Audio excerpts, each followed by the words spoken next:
আমি উদ্বেলিত, আনন্দিত, উৎসাহিত, উজ্জীবিত এক বিএনপি কর্মী হিসাবে।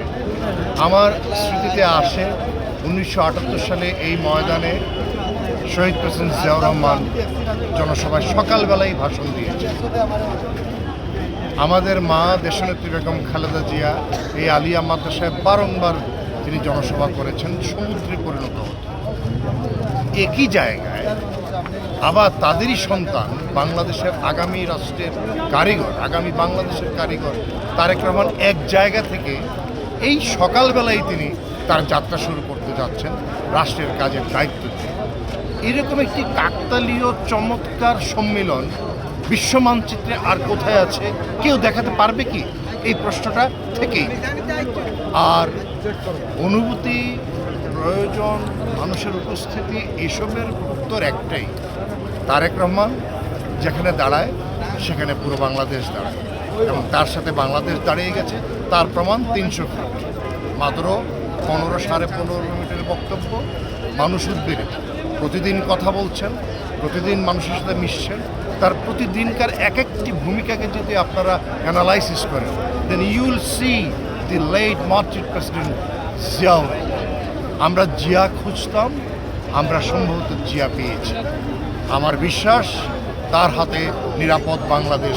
এখানে স্মরণ করিয়ে দিতে চাই, ভারতের প্রয়াত রাষ্ট্রপতি এবং প্রধানমন্ত্রীতে একটি ডিনারে জিয়াউর রহমানকে kind of technical diplomatic threat করেছিলেন যে বাংলাদেশের ধারণা আছে কিনা যে ভারতের সেনাবাহিনীর শক্তি কত। তিনি উত্তরে বলেছিলেন, আমার দেশের উপর যদি কেউ হামলা চালায় প্রথমেই তার 6টা শহরকে ধূলিসাৎ করে দেওয়া হবে।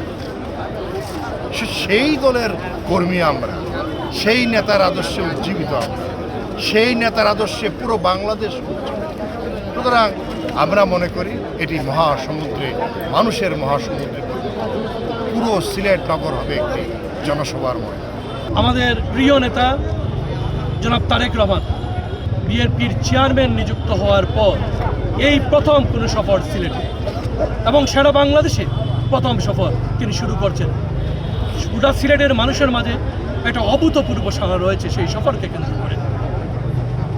আমরা মনে করি যে প্রস্তুতি রয়েছে 22 জানুয়ারি সকাল 10 ঘটিকার সময় এই আলিয়া মাদ্রাসা মাঠে লোকারণ্য এর আগে হয়ে যাবে আলিয়া মাদ্রাসা মাঠ।